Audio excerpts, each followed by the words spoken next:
Yo, what is up YouTube? I'm Blitz5, and in today's video, I want to talk about my stealth slash ninja class in Call of Duty Infinite Warfare. And I also want to make this kind of like a tips and tricks video for anybody that's struggling in this game.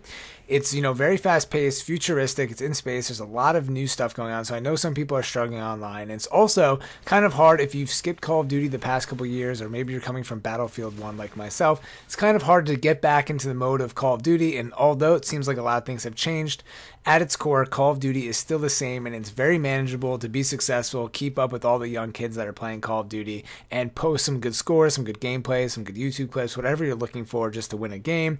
You could definitely still do that. And despite all this new stuff being in the game, the developers have put in things to counter it, and there's a lot of ways to do that, so I'm going to talk about that now along with this class setup. So this gameplay, I don't know what map this is on. This is on the winter map. I don't know the name of it yet. I don't know all the names of all the maps. I kind of like this map. There's a lot of corridors. I like to kind of stay close because my accuracy isn't that good in Call of Duty anymore, so I want to stay kind of close. And I was using like the M4, this game's version of the M4, and it wasn't going that well, so I switched to this ninja class, which is the P90 with the silencer. I think it has like the scope on it. Yeah, it has the scope, like reflex scope. Excuse me. Then I have blind eye, cold-blooded, and the hardwired perk in the third slot. So what makes this so awesome is it's nothing too new in the Call of Duty world. This is just a typical stealth slash ninja class. I'm not targetable by like vehicles or sentries or aircraft support, whatever. That's blind eye. Cold-blooded kind of keeps me off the radar, but in this game, cold-blooded is huge because it keeps you off the personal radar, which I'll get to in a second. And then hardwired, I think, let me see, I brought it online because I couldn't remember what it was.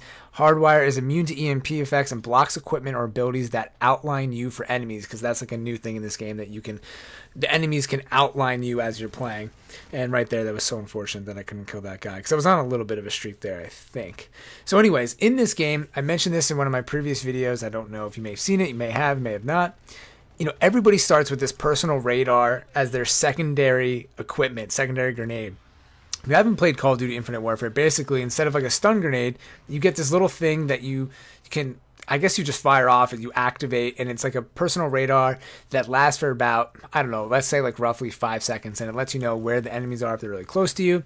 And at first, here, I think just put it on the screen right here. At first, I thought this was like incredibly cheap, but everybody does have it, and there are ways to counter it. And then you kind of, I think because everybody has started with this equipment, this thing, this accessory, a lot of people are getting really used to it, and they're not changing it. I haven't seen many people using other accessories, and they're really banking on it. And when you play normally, people find you so fast in this game when you don't have cold-blooded on. You're instantaneously getting shot as soon as you spawn. Like, people find you, they're hopping all over the place. It's so hectic to play that if you're not like 100% focused or like 100% using all of your radar stuff at the same time, you're definitely going to lose. But once I put cold-blooded on, I switched to this class, you probably noticed this gameplay. I'm shooting people in the back. People aren't immediately finding me. My time alive is so much longer. Before, I think I was alive for 5 to 10 seconds max. Now I'm running around the map.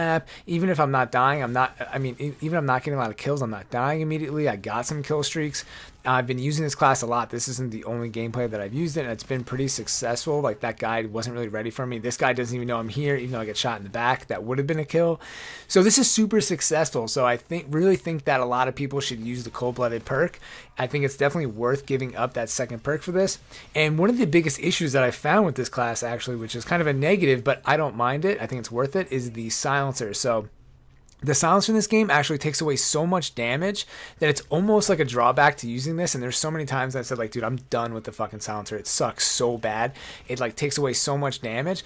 But then there were some moments like this in this game where I was just hiding here and they didn't even know. And I was playing close enough to them where I could get the kill that it makes it totally worth it. And there's not one point in time where I pop up on the map with this class. And the silencer, even though it only lasts, it only helps you when you're shooting, it really gives that extra stealthiness that can help you survive if you're really struggling getting around the map. And you just kind of have to play to your playstyle. Like, for me, I know I'm more successful when I'm up close. So even in a big map, this map is lucky because there's a lot of corridors. I can kind of stay in the closer areas. If you're not very accurate, or you like using submachine guns, then just make sure you make all of the battles closer to yourself instead of these long range distances. Try to sneak through the hallways, all that stuff. Take your time to stop or reload. it's not really camping if you just stop there or whatever. Everybody camps at one point or another, right? And then you can get some kill streaks, get some kills, post some better gameplays. Even though I lost this match, still did pretty well. I got top of the leaderboards. I was just a lot happier with this gameplay. I felt better about the game with this stealth class, and it made Call of Duty Infinite Warfare a lot more enjoyable. So I hope this kind of helps you out. Nothing groundbreaking, nothing too new here, just my opinion on what might help you guys. So as always, thank you all for watching. I'm Blitz5, and peace out.